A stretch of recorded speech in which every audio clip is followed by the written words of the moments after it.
Hi everyone, well, back again, and it's time for an update vlog.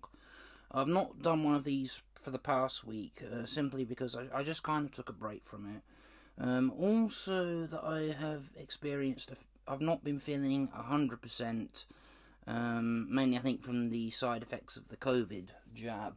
Most people I know just said they had an arm ache for a day or a couple of days afterwards. I have experienced a bit more than that, feeling a bit woolly headed and a few aches and pains in the joints, but I'm okay. I'm still doing my day-to-day stuff. It proves it's working. Anyway, I've had the first one. I finally got a confirmation that I am eligible to book for a vaccine, and I am booked for both. The next one I think is in another 11 weeks from now. I have just experienced some discomfort after having it, but no strong reactions or any allergy symptoms or anything like that. Just the basic side effects, but I suppose that's good because it proves it's working. So what have I been up to? Well, I have got a couple of new purchases, and I am awaiting something new as well that I know should be here next Monday because it's when it's released. So hopefully it'll get to me on time. So I'll just start with talking a bit about the vaccine. Those of you who've already had it done will know very much how it works. But anyway, here's what I did.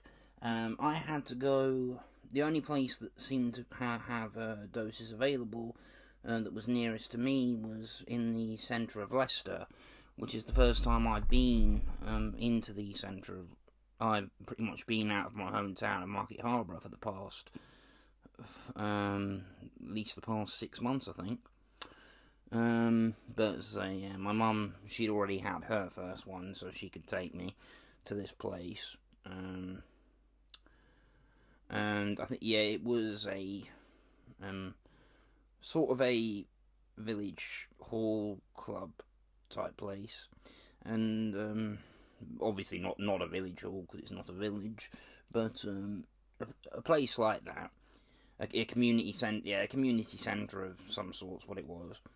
And I basically when I got there,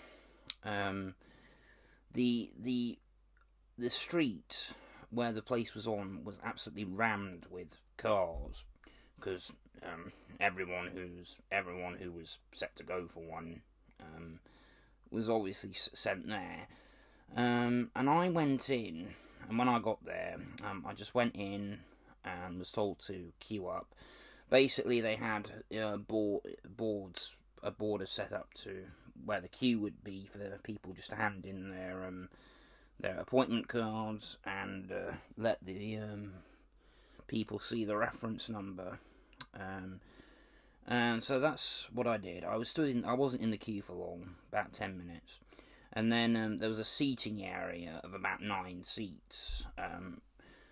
And where they were doing the vaccines was they had little cubicles sort of set up around the walls of the building. And that's so when you basically handed in your number, and there would always be a place ready for you to sit down because it basically is one in, one out. So once you'd handed in your reference number, there'd be a seat ready for you because someone else would have been and gone. I went and sat down, and I wasn't booked to have it till 2:10, so I was thinking I was going to be there for about 20 to 25 minutes. But what happened was I'd been sat down for about 5 minutes, and I just called someone over just to say, right, am I going to be waiting here just to my allotted appointment time? And they said, no, actually, I can make sure you're in next, which was a good thing. And that's basically what happened. I saw a couple of people come out of cubicles on one side, and then I basically And then I basically was called into one of them, and I had to ask the doctor a few questions. I had to answer a few questions that the doctor asked me. Basically, you know, have you had any symptoms recently of COVID, or have you, or about allergies? The typical things you're asked when you go for any vaccination. And so yeah, they were all no answers, and was just asked about medication I take. And so basically, then what happened was, I just answered the questions. She then, so I got my left arm ready. Just rolled up my sleeve. She said, just make sure you relax your arm. You'll feel a slight scratch. And it was done. And basically, I barely didn't feel a thing. Tiny scratch is all I felt. But what I was expecting, what was said on the email when you booked the appointment, was that you might have to stay for up to 20 minutes after you've had the jab, just in case you develop any just in case you show any allergic reaction. And I just before she did it, I asked, am I going to have to stay for like 20 minutes or something? Just to make sure don't have any reactions. And she said, no, once you've had it, you can go. So that was a bit of a surprise. So I went, so it was done, and then I went out. My mum and sister were still in the car. I rang my mum, because you had to go in one side of the building and come out the other when you were done. And my mum and sister were still in the car, and I called my mum. I said, "Hi, Mum, I'm done." "Oh, you done?" And then she said, "Yep." So, and then about 5 seconds later, my mum was walking up the street, and so I just walked to the car.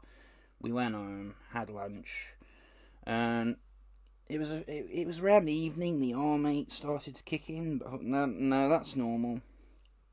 And I thought, I know I may experience some flu-like symptoms. I mean, I've had the same kind of symptoms after having the flu jab, and I have that every year, usually. So, I thought I might just be one of those people who tends to experience some more discomfort than other people after a vaccination.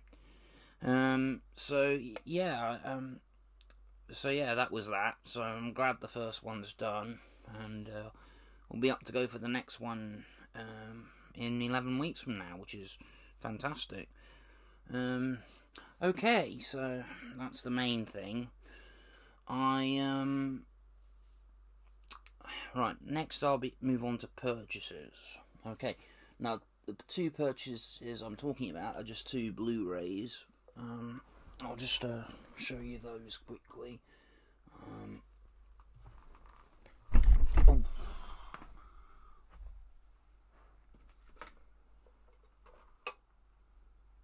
And here they are. So the first I have, if you follow me on Facebook, you'll know what I'm talking. You might have seen them already. And first is the animated Ralph Bakshi version of The Lord of the Rings from 1978. So yeah, as you can see, it is a foreign title, because this is actually a Spanish copy, because it's the only one I could find available. The thing is, at first, when I first popped the Blu-ray in, it came to the menu. I did have to change the language. I had to change the language, but it's fine. So it has the original video cover on the front, and there is a UK version of the Blu-ray available, which I think now has this picture on the front with the title that you see on the back here. But none of those are available, and I got this at quite a good price. So, yeah, and I've watched that, and that was really good. It looks very clean, because I actually had the video and the DVD of this as a kid, and I remember watching it quite often. So, yeah, and the second one, I only got this yesterday, and this is the Cosgrove Hall 1989 classic Roald Dahl's The BFG Blu-ray. Now, I also had this on video as a kid, and I watched it a lot. I was a big Roald Dahl fan, so I was a big fan of all the films, of his books. So I figured eventually I did want to get this Blu-ray, but I didn't rush to get it. I thought I'd wait to get it at a decent price, and I spoke to a friend who got it for Christmas and asked what he thought of the Blu-ray, if he'd watched it, and he said, yeah, it's been very cleaned up and very well remastered. So, and it really has. I watched it straight away after I opened the parcel. So, yeah. So those are the two main purchases. And what I'm currently awaiting is the Disney and Pixar's Soul Blu-ray, set to be released here in the UK next Monday. I have watched it on Disney Plus. You can watch that for free on Disney Plus at the moment.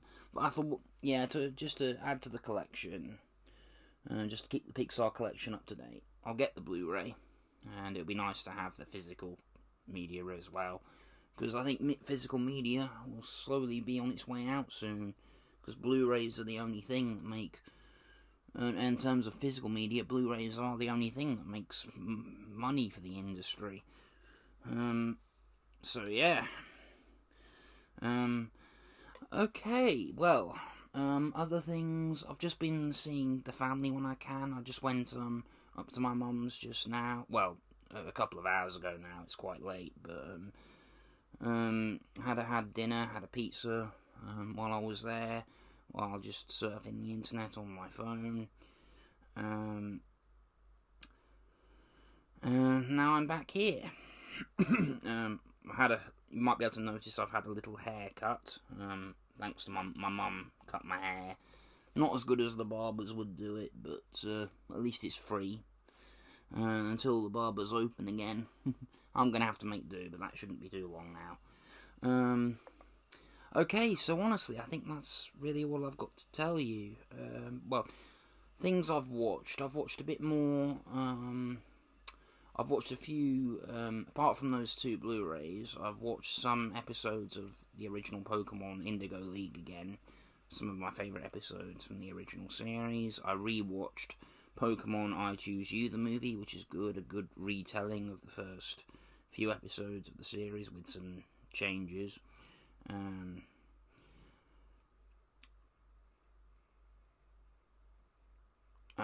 also, yeah, if you've looked at my previous video, it was a review of the 1996 film, The Adventures of Pinocchio, so I watched that, and then decided to talk about it. I've been thinking about doing trying audio-based movie reviews for a while, because I quite like reviews like that. So I thought I'd give it a try, and I'll probably do some more. But anyways, yes, thanks all for watching. You're all awesome. See you soon. Bye.